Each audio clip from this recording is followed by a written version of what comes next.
কমলাপুরের বীরশ্রেষ্ঠ শহীদ মোস্তফা কামাল স্টেডিয়ামে ফ্লাডলাইট চালানোর 11টি ব্যালাস্ট চুরি হয়েছে। নিরাপত্তাহীনতার ঝুঁকিতে শত কোটি টাকার এই স্টেডিয়াম, মাদকসেবীদের অভয়ারণ্য, বিশাল স্টেডিয়াম পাহারায় প্রতি শিফটে মাত্র একজন করে গার্ড।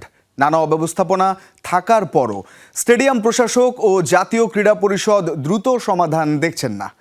মেহেদী নাইমের 2 পর্বের ধারাবাহিক দেখব আমরা, এবং আজকে থাকছে প্রথম পর্ব। ক্যামেরায় ছিলেন শাফিন আহমেদ বাবু।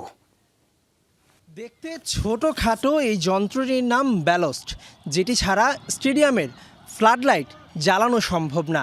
ছোটোখাটো দেখলেও এর ওজন কিন্তু বেশ, প্রায় 20 কেজিরও বেশি। এর প্রতিটির দাম প্রায় 50,000 টাকা। নতুন খবর, কমলাপুর স্টেডিয়ামে এরকম 11টি ব্যালাস্ট চুরি হয়ে গেছে, আর্থিক মূল্যে যার পরিমাণ প্রায় 6 লাখ টাকা। আনুমানিক রাত 12:30 থেকে 1টার দিকে আমাকে আমার মাঠ কর্মচারী ফোন করে জানায় যে স্যার, টাওয়ারে কেউ একজন উঠেছে কিছু চুরির উদ্দেশ্যে। তো একটা কালো বক্সের মতো ভারী নিচে পড়ে যায়। তো এটা আমরা যখন জানতে পারি, আমাদের সিকিউরিটি গার্ড সেখানে যায়, গিয়ে দেখে কালো একটা বক্সের মতো পড়ে আছে, এবং তখন যারা চুরি করতে এসেছিল তারা পালিয়ে যায়। কমলাপুরের বীরশ্রেষ্ঠ শহীদ সিপাহী মোস্তফা কামাল স্টেডিয়ামের প্রধান ফটক এটি। সাইনবোর্ডে মোস্তফার নামটুকু কোনো মতে টিকে আছে, বাকিটা মুছে গেছে অযত্নে। নামফলকের এই বিবর্ণ দশা আসলে পুরো স্টেডিয়ামের বর্তমান প্রতিচ্ছবি। সাবেক প্রধানমন্ত্রী বেগম খালেদা জিয়ার হাতে উদ্বোধন হওয়া এই স্থাপনাটি এখন মাদকসেবী আর ছিন্নমূল মানুষের অভয়ারণ্য।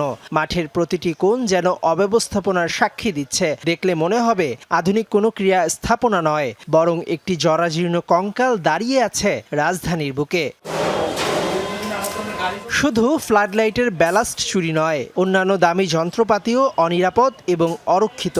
মাঝে মধ্যে রাতে বা সন্ধ্যায় মাদক নিয়ে অনেকজন আসে বা খায় বা এরকম করে। তো এইগুলো আমাদের সিকিউরিটি গার্ডদেরকে আমি বলেছি এদেরকে এই এরিয়ার মধ্যে প্রবেশ করতে না দিতে।